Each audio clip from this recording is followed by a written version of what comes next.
Eide Bailly. Eide Rebranded. Bailly.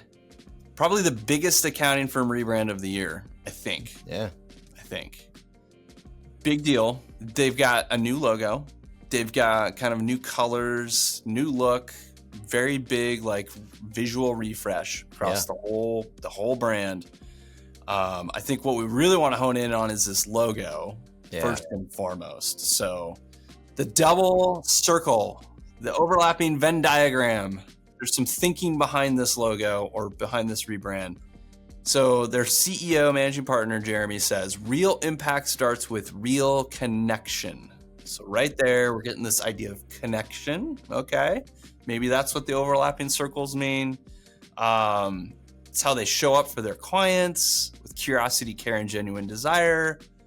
Not sure I see all that in the logo, but that's fine. And then they say their chief growth officer says great relationships don't happen by chance. They're built through moments of care, clarity, truth, and genuine curiosity. And they're saying that this new brand is the mark is a symbol for that connection, right? That relationship that they have with their clients. So I'm assuming it was like, hey, circle for us, circle for our clients, overlap. And then there was another piece that I found that talked about how they actually got the idea for the circles from the eyes in their names. So Eide Bailly has an eye, and Bailey has an eye, and they put the two dots from the eyes together to make the Venn diagram. Okay. So that's the thinking. That's the strategy behind this new look. This idea of connection, relationship for their clients, partnering with them, I assume. Can't use the word partnership because that gets confusing in the accounting world. But anyway, so that's what I think that's what's going on here. What's your first take, Sam? I do think it's interesting from a design standpoint. It's kind of cool that they took the little dots off the eyes and they repurposed them for some reason. And, I like the idea of like you've taken kind of two individuals, because there's this symbol when you use a lowercase I, could look like a person, right, with the head and the body, and they've like overlapped them. But that's kind of where it ends for me on the positives, because and I really try not to be like overly critical of logos, because if they don't need to be criticized and they just work well for the brand, that's great. I do have an issue here, Mike. When we design logos, we try really hard not to steal other logos or we just go and look around and do research on like, hey, we have this icon, we really like it for this brand, but is it used by any other brand? Has someone already done this exact same thing? Now, not exactly, because it's shifted by 90 degrees, but we obviously the biggest one, and when I say it, it's going to ruin it for you, but Mastercard, right? Not exactly, but if you just shift it a little bit, it becomes the Mastercard logo. There's another one that's even more glaring, and Mike, you've probably heard of this brand, very well known, but it is the Fighting Blindness Institute in Ireland. It's a nonprofit in Ireland, obviously not a big deal, but it is literally the exact same logo, just tilted. It's just the other way. It's a diagonal in the opposite direction.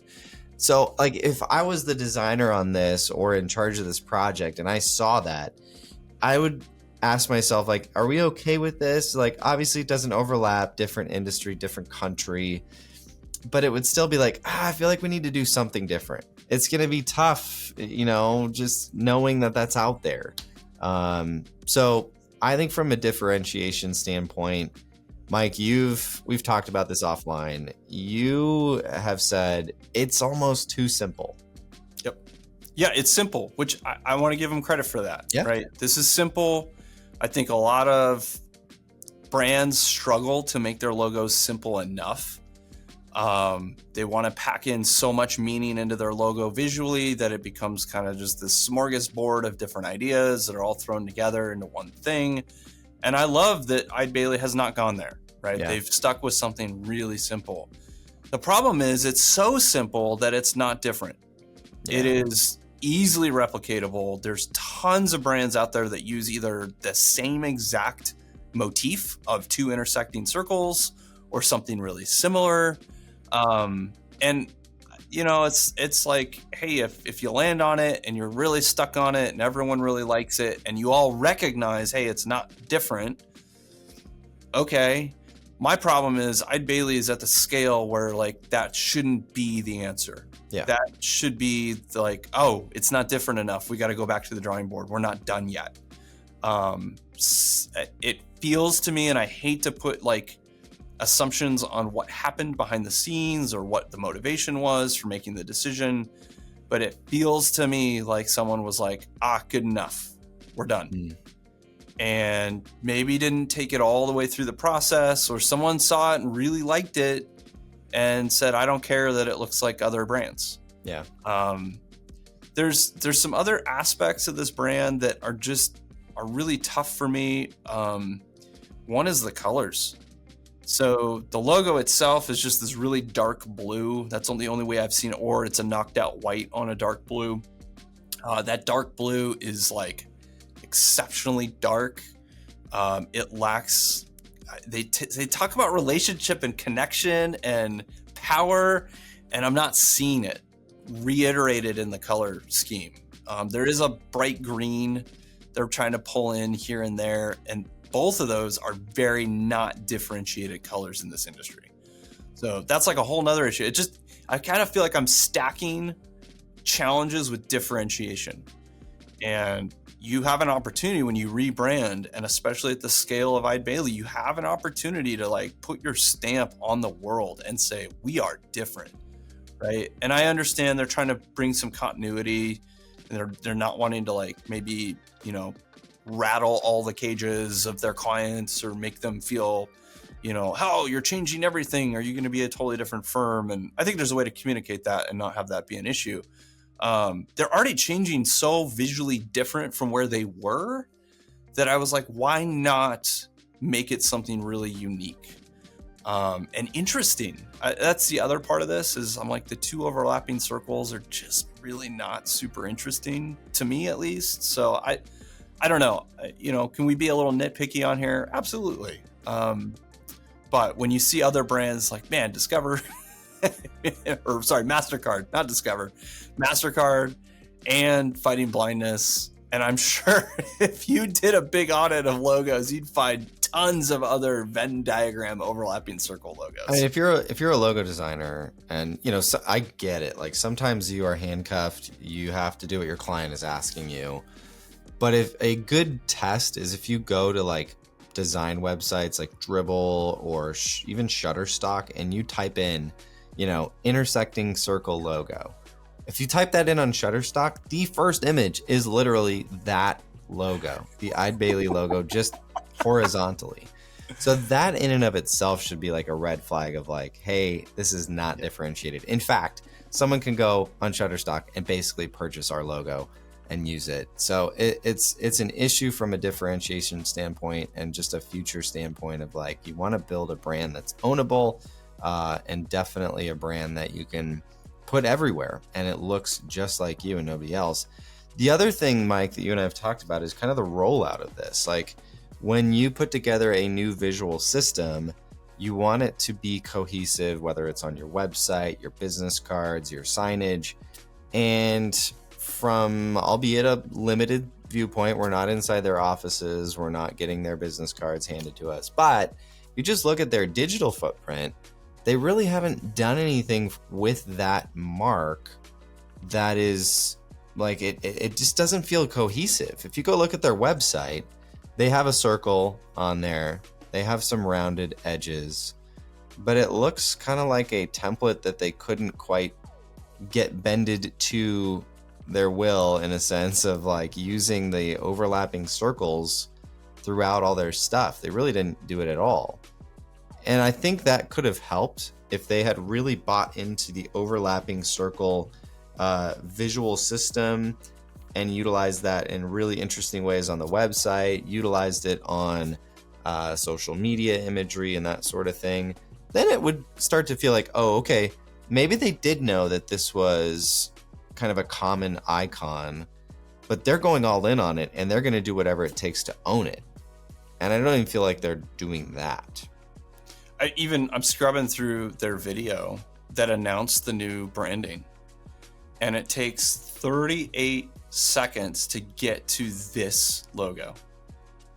Now they try to tell the story about like all these dots. Visually, they're showing all these dots. For 38 seconds, they're showing individual dots in some way, shape, or form. And then they allude that, oh, these are coming together and creating this overlapping. And it only lasts about like 5 seconds of showing the overlap, right, of this new logo. And then it's gone again. And it doesn't show up again until they just put the logo on the screen at the very end. And it's like, you know, I'm probably being a little nitpicky, but like even the video itself is like, you need to tell that story like so fast. Yeah. And then visually, I want to see that overlapping circle used in creative ways throughout the rest of the video, right? Like reinforce that message of connection and relationship over and over and over again in interesting ways. Yeah. And we already talked, it doesn't show up anywhere else on the website, right? Yeah. They don't reiterate that visual motif anywhere. You know, even like the page that announces their rebrand, there's a bunch of dots in like a wave form up at the top of the screen, but like, again, no overlap. We're not reinforcing that same visual. I just, there's so much room. Like if you're gonna use this logo and you know, you've made your bed, so now you get to lie in it, then you need to own it. Like just own it. Make that visual so representative of everything you do. We just talked about this in the other video where we're reviewing rebrands from 2025. And we looked at Eventbrite. And if you look at their website, their new logo, the mark, is used over and over and over again throughout the new website in different engaging, visually interesting ways. And that's what I was hoping for Eide Bailly.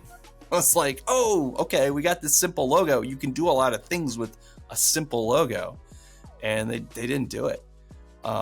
Maybe they'll do it at some point. Maybe this is just, hey, we just got it launched, did the like, you know, kind of quick refresh to the website. We got a lot more coming, but I think there's a lot of missed opportunity even in that. Mike, I think, you know, Eide Bailly's huge, massive, thousands of team members, partners.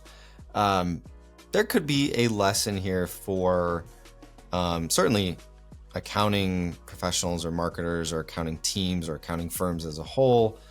You know, there probably was something here with Eide Bailly of not wanting to rock the boat too much, right? Not wanting to stand out too much, not wanting to upset the masses or take a big step to look much different from the industry as a whole. But what would you tell, you know, accounting firms who are any professional services firm who is considering a rebrand and starting to think through what might this look like?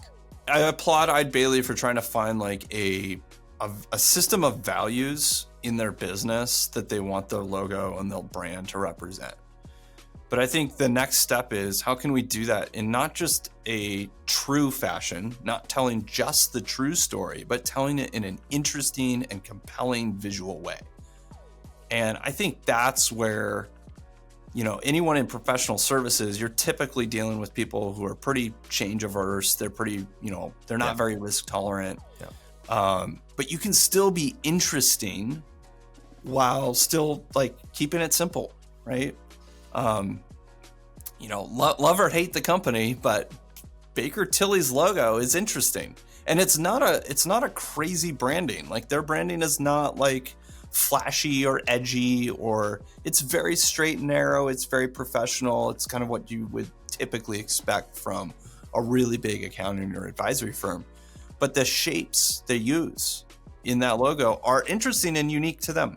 Like no one else is using that. Now, what does it mean? I don't know. You'd have to dig into that. Are they using it everywhere really well? I think that's another piece to this. There's a huge lesson for a lot of firms that the brand does not stop with your logo.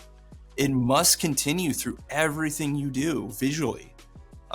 You have an opportunity to take that logo and bring it to life. So even if you want to say, all right, hey, Eide Bailly, kind of drew the line on something really simple. It's maybe not very distinctive. It's not very differentiated. At least own it. Like own it everywhere.